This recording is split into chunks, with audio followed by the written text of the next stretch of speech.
இந்த வீடியோ வந்து யாருக்கு போடுறோம் அப்படின்னு வந்து கேட்டிங்கன்னா, ஹைடெக் NQ8VR அப்படின்றவருக்காக தான் இந்த வீடியோ. இந்த வீடியோ வந்து என்ன வீடியோ அப்படின்னு சொல்லிட்டு கேட்டிங்கன்னா, டயக்ராம் வந்து ரீட் பண்ணக்கூடிய வீடியோ தான். ஸோ இதுதான் வந்து நம்ம வந்து இப்போ வந்து பண்ண போகிறோம். ஸோ இது வந்து பார்த்திங்கன்னா, நம்ம ஃபஸ்ட்டு செலக்ட் பண்ணக்கூடிய பிராண்ட் வந்து பார்த்திங்கன்னா சுசுகி. ஸோ கார்மினில் தான் வந்து பார்த்திங்கன்னா எல்லோரும் சொல்லி தரேன். ஏன்னா இதுதான் வந்து பார்த்திங்கன்னா ஈஸியாக எல்லாருக்கும் வந்து பார்த்திங்கன்னா அஃபோர்டபுளாக கிடைக்கக்கூடிய டயக்ராமு. ஸோ இதில் வந்து பார்த்திங்கன்னா நம்ம என்ன வண்டி வேணாலும் செலக்ட் பண்ணிக்கலாம். ஸோ எர்டிகா எல்லாமே ஆஸ் யூஷுவல் காமன் தான். விஐஏ வந்து எடுத்துடலாம். செகண்ட் ஜென்னு, இதில் இன்ஜின் எலக்ட்ரானிக்ஸு, இதில் இன்ஜின் கண்ட்ரோல் மாடியூல். ஓகேவா? ஸோ இதை வந்து இன்ஜின் கண்ட்ரோல் மாடியூல் வந்து ஓப்பன் பண்ணியாச்சு. ஓகே, இப்போ வந்து இப்படி தான் இருக்குது. ஸோ இப்படி இருக்குது. எனக்கு வந்து இதில் வந்து என்ன பண்ணுறதுன்னே எனக்கு தெரியல அப்படின்னா, இதுக்கு வந்து பார்த்தீங்கன்னா ஒரு டெஃபினேஷனுக்கான பேஜே இருக்குது. ஓகேவா? ஸோ இதில் இந்த 2ஆம் நம்பர்னா வந்து ஆக்சிலேட்டர் பெடலு, அப்புறம் இந்த 30ஆம் நம்பர் மாஸ் ஏர்ஃப்ளோ சென்சாரு, அதுக்கடுத்து இந்த 34னா வந்து பார்த்தீங்கன்னா குளோப்லக்கு வர்றதுக்கான லைனு. ஸோ இப்படி சொல்லிட்டு இதுக்கு இது வந்து இது கேமு, இது கிராங்க்கு, நம்ம வந்து என்னுடைய இதில் வந்து நான் வந்து சொல்லிடலாம். பட் வந்து பார்த்தீங்கன்னா உங்களுக்கு வந்து ஒரு ஐடியா வந்து வேணும்ல. ஸோ அதனால் நான் வந்து என்ன பண்ணுறேன்னா, ஜஸ்ட்டு இதில் நான் பேக் வந்துட்டு எல்லாம் தெளிவாக இருக்கிற ஒரு வண்டியாக வந்து எடுத்து நான் சொல்கிறேன். நான் எடுத்த உடனே கஷ்டமாக வந்து பார்க்கவே கூடாது. ஸோ அதனால் ஒரு தெளிவாக இருக்கிற ஒரு வண்டியாக வந்து நான் எடுத்து நான் வந்து நம்ம ஏன் ஸ்விஃப்ட்டு கூட ட்ரை பண்ணலாம், ரொம்ப ஈஸியாக இருக்கும் ஸ்விஃப்ட்டு. ஸோ ஸ்விஃப்ட்டில் வந்து பார்த்தீங்கன்னா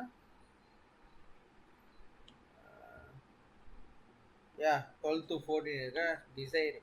இதுதான் வந்து பார்த்தீங்கன்னா நீங்கள் நிறைய ரிப்பேருக்கு வரும்.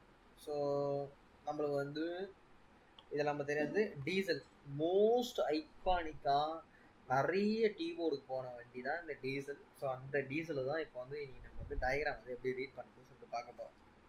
ஓகேவா?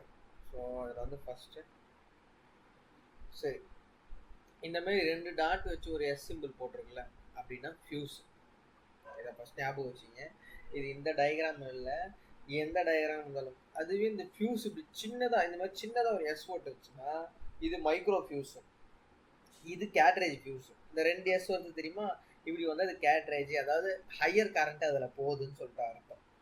ஓகே, ஏன்னா டயக்ராம் பார்த்தா நம்மளுக்கு தெரியணும். இப்போ இந்த ஒரு ஃபால்ட்டுக்கு வந்து குளோப்லக் மாடியூலுக்கு லைன் வரல அப்படின்னாலே எத்தனை வருதா, 2 ஃபியூஸ் வருதுப்பா. நம்ம இங்கேருந்து போகும்போதே வந்து பார்த்தோன்னா ஒரு மேக்ஸ் ஃபியூஸ் ஒன்று, ஒரு மைக்ரோ ஃபியூஸ் ஒன்று கையில் எடுத்துகிட்டு போகணும். ஏன்னா நம்ம ப்ரிப்பேர்டாக போகணும். அங்கே போயிட்டு ஆனால் போய் ஃபியூஸ் வாங்கிட்டு வாங்க, நீங்கள் போய் இந்த சைஸ் வாங்கிட்டா நம்ம சொல்லக்கூடாது. ஏன்னா நம்ம இங்கேயே பார்த்துட்டு போனோம்னா தான் ஒரு டெக்னீஷியனாக நம்மளால் வந்து ஸ்டாண்டர்டாக இருக்க முடியும். ஓகேவா? ஸோ அதேமாரி வந்து பார்த்தீங்கன்னா இந்த E337 அப்படின்னா கனெக்டர். ஓகேவா? இது கீழே ஒரு சின்னதாக ஒரு டாட் வச்சு வருதுல்ல. ஸோ இந்த டாட் வச்சு வர்றது வந்து எது அப்படின்னு சொல்லிட்டு கேட்டிங்கன்னா, இந்த E337ன்ற கனெக்டரில் 6ஆம் நம்பர் பின்னு, அப்புறம் இது 5ஆம் நம்பர் பின்னு. ஓகேவா? ஸோ இந்த E337 எப்படி கண்டுபிடிப்பது அப்படின்னு கேட்டிங்கன்னா, ஓஇயாக இருந்தால் கனெக்டர் வியூ ஃபேஸில் போய் போட்டுக்கலாம். பட் நம்மக்கிட்ட மோஸ்ட் ஆஃப் த டைம் வந்து ஓஇயாகவே இருக்காது. ஏன்னா நம்ம வந்து ஆஃப்டர் மார்க்கெட் வேலை செய்கிறோம். ஸோ அதனால் ஒரு சின்ன ட்ரிக்கு தான், பிங்க்கு லைட் க்ரீனில் பிளாக்கு, அதாவது லைட் க்ரீனில் பிளாக்கு, அந்த க்ரீன் கலர் ஒயரில் பிளாக் கலரில் ஒரு கோடு ஒன்று போட்டிருக்கோம். ஸோ அப்படி இந்த 2 ஒயர் அங்கே வந்ததுன்னா நம்ம அந்த சுவிட்சாக இருக்கலாம், அந்த லைனாக இருக்கலாம் அப்படின்னு சொல்லிட்டு நம்ம அசம்ஷன் பண்ணிக்கலாம். அது இன்னும் சிம்பிளாக வழி இருக்குது. இந்த பிங்க்கில் பாசிட்டிவ் வரணும், இந்த க்ரீனில் பிளாக்கில் வந்து பார்த்தீங்கன்னா ஒரு பாசிட்டிவ் வரணும். ஏன்னா ஃபியூஸ் வந்தாலே அது என்னது, அது பாசிட்டிவ் தான். ஓகே சரி, இப்போ பாருங்கள், இந்த குளோப்லக் கண்ட்ரோல் மாடியூல் எடுத்துக்கலாமே. இப்போ இந்த குளோப்லக் கண்ட்ரோல் மாடியூலுக்கு ஃபஸ்ட்டு ஒரு 8 amps வருதா, இதுதான் வந்து பார்த்தீங்கன்னா மெயின் ஃபியூஸு. இது டேரக்ட் சப்ளைவாக தான் இருக்கும். ஏன்னா 8 amps கரண்ட்டை வந்து ஒரு ரிலே பொருளாக கண்ட்ரோல் பண்ணால் டேரெக்டாக வந்துட்டே இருக்கும் பேட்டரியிலேருந்து. இது ஆன் பண்ண ஒரு இக்னிஷன் லைனு. இந்த 15 amps ஃபியூஸ் இருக்குல்ல, ஸோ இதுதான் இக்னிஷன் லைனு. இப்போ அடுத்தது வந்து பார்த்தீங்கன்னா கண்டிப்பாக இந்த மாடலுக்கு ஒரு கிரவுண்ட் இருக்கும். ஸோ அந்த கிரவுண்டு தான் ஃபஸ்ட்டு பின்னு நினைக்கிறேன். ஆமாம், இப்படி ஒரு சிம்பிள் போட்டால் அந்த ரவுண்டாக போட்டு இது கீழே 29 சொல்கிறதுல இது வந்து கிரவுண்டு. ஸோ இதுக்கான கிரவுண்டு. இப்போது இதில் என்ன பண்ணுவாங்கன்னா டேட்டா இன்னு டேட்டா அவுட்டு, அதாவது டிஎக்ஸு ஆர்எக்ஸ் அப்படின்னு சொல்லுவாங்க. நான் இந்த குளோப்லக் மாடியூலுக்கு ஒரு ஒயரில் வந்து சிக்னல் வந்து கொடுக்கணும். கொடுத்துட்டு நான் என்ன பண்ணேன், இதில் ரிட்டன் சிக்னலே வாங்கலாம். அப்படி நான் வாங்கினா மட்டும்தான் இப்போ எனக்கு இந்த 1 நம்பர் ஒயர் எனக்கு கட் ஆயிருக்கு, அதாவது குளோ பிளக் 1 எனக்கு கட் ஆயிருக்கு, ஒயரே இல்லைன்னா குளோ பிளக் 1க்கான கோடு எனக்கு ஒரு வழியாக வந்துடும். உதாரணத்துக்கு நீங்கள் ஸ்கேன் போடுறீங்க, lost communication with glow plug module அப்படின்னு சொல்லிட்டு வந்ததுன்னா நீங்கள் ஒன்றுமே பண்ண தேவையில்ல. 1 நம்பர் பின்னில் பாசிட்டிவ் வருதா, 3 நம்பர் பின்னில் பாசிட்டிவ் வருதா, அதுக்கு அடுத்தது இதில் இந்த சைடு வரத்துல, அதாவது இந்த E07 இங்கே பார்த்தீங்கன்னா தெரியுதா ஒரு சின்னதாக டாட்டு, அந்த 3, 1, 2, 5 இது மூணுமே அது பார்த்தீங்கன்னா ஒரு கப்ளர். அது என்ன கப்ளர்னா E07. அதுக்கடுத்து C13 1, 2, 3, 4 இது ஒரு கப்ளரில் வருது. அதுக்கடுத்து D02 ஒரு சின்ன கப்ளர் வருது, அதில் ஒரு பின்னு தான் வருது, ஏன்னா அது ஒன்று தான் வரா மாதிரி காட்டியிருக்காங்க. ஸோ இதெல்லாம் இது ஒரு தனி கப்ளர். மொத்தம் எத்தனை கப்ளர் வருது? 3 கப்ளர் வருது குளோ பிளக் மாடியூல்ல. நம்ம செக் பண்ணதான் D02ல ஒரு பாசிட்டிவ் வரணும், E07ல ஒரு பாசிட்டிவ் ஒரு நெகட்டிவ். இது வந்தாலே நீங்கள் வந்து அடுத்தது என்ன தெரியுமா பண்ணணும், குளோ பிளக் மாடியூல் வந்து ஆன் ஆயிருக்கா இல்லையான்னு சொல்லிட்டு செக் பண்ணணும். செக் பண்ணுறதுக்கு ஒரே வழி என்ன தெரியுமா, சாவி ஆன் பண்ண உடனே இதில் வந்து ஃபஸ்ட்டு குளோ பிளக்கு 2வது குளோ பிளக்கு ஒரு டைமர் ஒன்று ஆன் ஆகிடும். ஒரு 15 செகண்ட்ஸுக்கு வந்து பார்த்தீங்கன்னா பவர் வந்துட்டு போவோம். ஸோ அந்த பவர் வருதா இல்லைன்னு சொல்லிட்டு செக் பண்ணணும். அப்படி அந்த பவர் வந்துச்சுன்னா நீங்கள் என்ன பண்ணணும்னா இந்த 5லேயும் இந்த 2லேயும் கன்டினியூட்டி செக் பண்ணணும். அதாவது இந்த 5ஆம் நம்பர்லேருந்து E7 கப்ளரில் E01 அதுக்கு வந்து லைன் போதா அப்படின்னு சொல்லிட்டு நம்ம செக் பண்ணோம். எங்கே போவோம்னா மோஸ்ட் ஆஃப் த டைம் வந்து E01னா வந்து பெரிய கப்ளராக இருக்கும், அதில் தான் வந்து போவோம். C0னா சின்ன கப்ளராக இருக்கும், அதுக்கு போவோம். அது எதுன்னு நான் உங்களுக்கு சொல்கிறேன். E01 வந்து பெரிய கப்ளர் தான், அதாவது அந்த ஏகே பாஷ் ECMR தான் நீங்கள் எடுத்து பார்த்தீங்கன்னா சின்ன கப்ளரை எப்போ என்ன சொல்லணும், இன்ஜின் பே கப்ளருன்னும், பெரிய கப்ளரை இன்டீரியர் கப்ளருன்னும். நான் சொல்கிறது தான், இது கம்பெனியில் வந்து சொல்ல மாட்டாங்க. இது வந்து என்னோட வே ஆஃப் டீச்சிங். என் பசங்களுக்கு வந்து நான் சொல்லிக் கொடுக்கும்போது நான் அப்படி தான் சொல்லிக் கொடுப்பேன். எப்படின்னா இப்போ சின்ன கப்ளர்னா இன்ஜின் பே கப்ளர்ப்பா, இன்ஜின் சம்மந்தப்பட்ட எல்லா சென்சாரும் அப்புறம் இன்ஜெக்டர் போகக்கூடிய எல்லா லைனுமே வந்து பார்த்தீங்கன்னா சின்ன கப்ளரில் தான் வரும். பெரிய கப்ளராக அது வந்து இன்டீரியர் சம்மந்தப்பட்டது, accelerator pedal, ignition, radiator fan, AC ரீலு, மற்ற லைன் எல்லாமே அதுக்கு அங்கேருந்து தான்ப்பா வரும் அப்படின்றத வந்து நாங்கள் வந்து சொல்லிக் கொடுப்பேன். பிகாஸ் அப்போ வந்து பார்த்தோன்னா இன்ஜின் சம்மந்தப்பட்ட பிரச்சனையா, இப்போ ஒரு கிராங்க் சென்சாராக அது இந்த சின்ன கப்ளரில் தான் வரும். நீ லைன் ட்ரேஸ் பண்ண ஒயரிங் டயக்ராமே இல்லை அப்படின்னா நீ லைன் ட்ரேஸ் பண்ணால் சின்ன கப்ளர் தவிர அது வேறு எங்கேயும் போகாது. ஸோ இதுதான் வந்து பார்த்தீங்கன்னா ஈஸியான வழி. ஸோ அதுதான் வந்து நாங்கள் எல்லாருக்குமே சொல்லுவோம். ஸோ இப்போ இதுக்கு வந்துட்டோம்னா இங்கே நம்மளுக்கு இந்த பாசிட்டிவ் வந்து வந்துச்சுன்னா மாடியூல் ஓகே.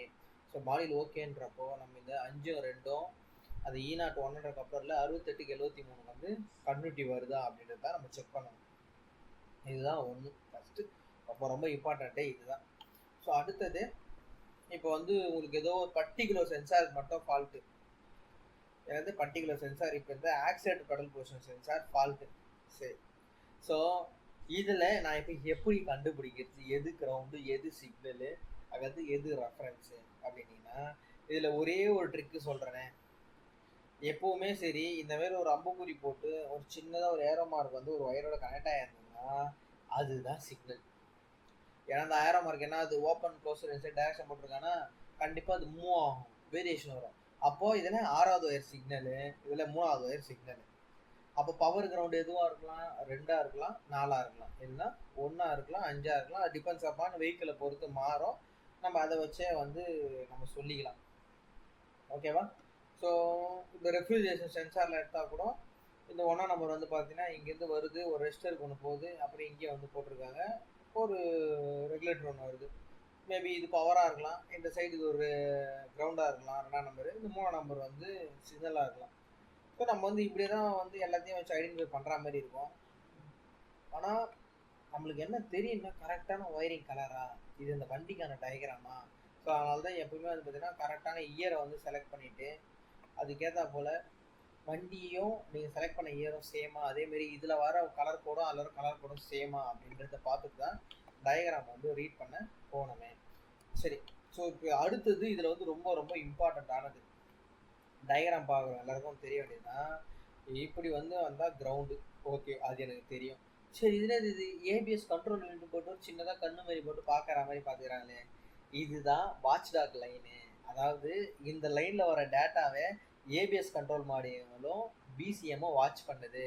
அப்போது இந்த லைன் இல்லைன்னா ஏபிஎஸ்க்கும் பிசிஎம்முக்கும் போகாது. ஸோ அப்போ அது என்ன லைன் அது, அதுதான் கேன் நெட்வொர்க்கு. கேன் நெட்வொர்க் அப்படின்னா கண்ட்ரோல் ஏரியா நெட்வொர்க்கு.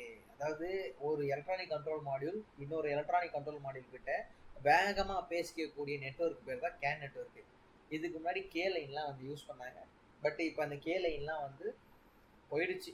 ஏன்னா high speed CAN, medium speed CAN, low speed கேனே தான் எல்லாமே வந்து யூஸ் பண்ணுறாங்க. கொஞ்சம் ஹையர் எண்டு போனாங்கன்னா ஃப்ளெக்ஸ்ரே இல்லை ஆப்டிக்கல் அந்த மாதிரி நெட்வொர்க் வந்து அவங்க வந்துட்டாங்க. சரிங்களா? So CAN network wire, CAN நெட்வொர்க்குன்னு நம்ம தனியாக ஒரு வீடியோ பார்த்துக்கலாம். ஸோ இப்போதைக்கு டயக்ராம் ரீட் பண்ணுறது தான். சரிப்பா, அடுத்தது இப்படி ஒரு வரி வரியாக போட்டு ஒரு அம்புக்குறி போட்டிருக்கேன் அப்படின்னா இது ஒரு வேரியபிள் ரெசிஸ்டர், அதாவது டெம்பரேச்சர் சென்சார். இது எதில் வர்றா? Thermistor circuit. சரி, இப்போ தெர்மிஸ்டர் சர்க்கியூட்டு சொல்லி சொன்னோமா, இது 2 ஒயர் தான்ப்பா வரும் தெர்மிஸ்டர் சர்க்கியூட்டு. ஒரு சிக்னலு, ஒரு கிரவுண்டு.